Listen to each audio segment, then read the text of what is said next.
Ողջույն բոլորին, այսօր եւս հավաքում ենք շաբաթվա լավագույն թիմը։ Այն կազմված կլինի նախորդ հանգստյան օրերի եւ Չեմպիոնների լիգայի խաղերից։ Բարդ ընտրության առաջ կանգնելով ենք հավաքում լավագույն 11-ին, այնպես որ բաժանորդագրվեք, քանի որ մենք սկսում ենք։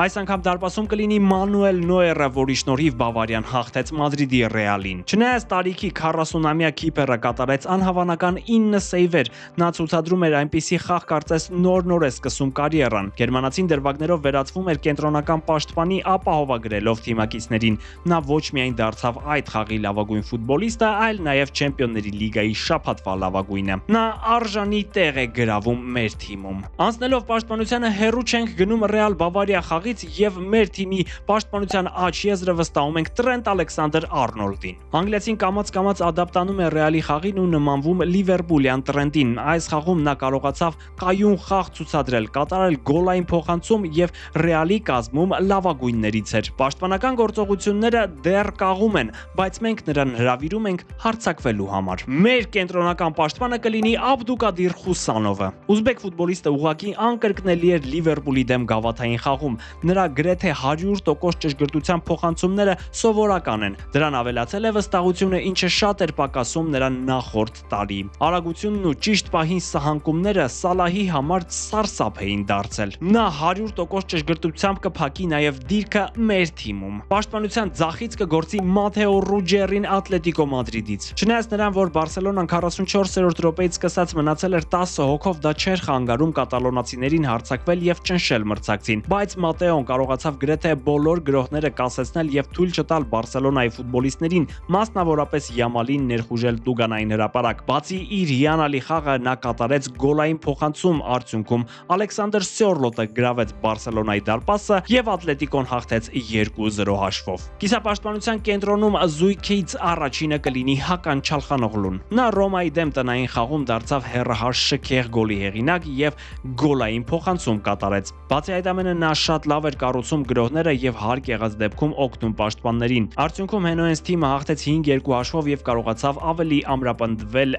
առաջին հորիզոնականում Նապոլիից 7 միավորով պոկվելով։ Առանց այս ֆուտբոլիստի Ինտերի խաղը շատ է խամրում։ Հականի հետ զույգ կկազմի Ստանիսլավ Լոբոտկան։ Նապոլին սկզբունքային խաղում հաղթանակ տարավ Միլանի դեմ խաղում ու բարձրացավ A սերիայի երկրորդ հորիզոնական։ Լոբոտկան չնայած արդյունավետ գործողությամբ աչքի չընկավ, բայց շատ լավ էր կառավարում թիմի խաղը թե պաշտպանվելիս, թե հարձակվելիս։ Դրա շնորհիվ նեապոլցիները սեփական դարպասը պահեցին անառիկ, իսկ վերջում Պոլիտանոն խփեց հաղթական գոլը։ Կիսապաշտպանության ձախ եզրում կտեղակայվի Յուլիան Տիլեմանսը։ Աստոն Վիլայի ֆուտբոլիստը ուղղակի անկրկնելի էր հերթական անգամ։ Եվրոպա լիգայի Բոլոնիայի դեմ խաղում նա 2 գոլային փոխանցում կատարեց Օլե Ոդկինսին եւ Էզրե Կոնսային։ Բացի դա, նրա միջոցով էին կառուցվում բոլոր գրոհները։ Առաջին հերթին հենց Տիլեմանսի շնորհիվ Էմերիի թիմը կարողացավ կարևոր հաղթանակ տանել 3-1 հաշվով։ Կիսապաշտպանության աչից կլինի Լամին Յամալը։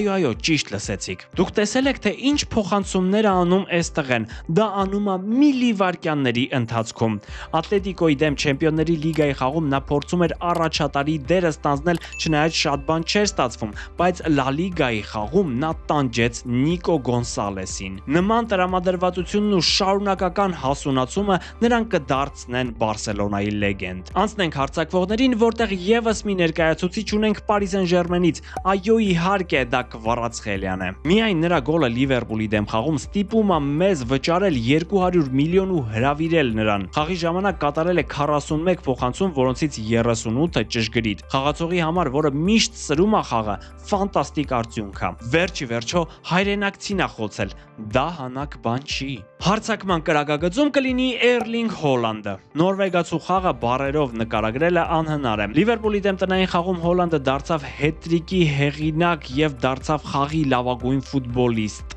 Նա այս խաղով եւս մեկ անգամ ապացուցեց, որ ինքը բարձրակարգ հարձակվող է եւ կարողանում է ֆանտաստիկագույն ձևով եզրափակել գրողները։ Թիմը լավ է խաղում, մեր կյաժը եզրափակումը։ Հարցակման աջ եզրից կգործի Մայքլ Օլիսեն։ Ֆրանսիացու ֆանտաստիկ ելույթները բոլորին են հայտնի։ Ռեալի դեմ խաղում նա նորից լավագույններից էր, պարզապես երկրորդ կեսում Բավարիայի մի փոքր զգուշավոր խաղի պատճառով Օլիսեն տուժեց։ Չնայած դրան, նա մի քանի տպավորիչ անցումներ արեց, որոնցից մեկից հետո գոլային փոխանցում արեց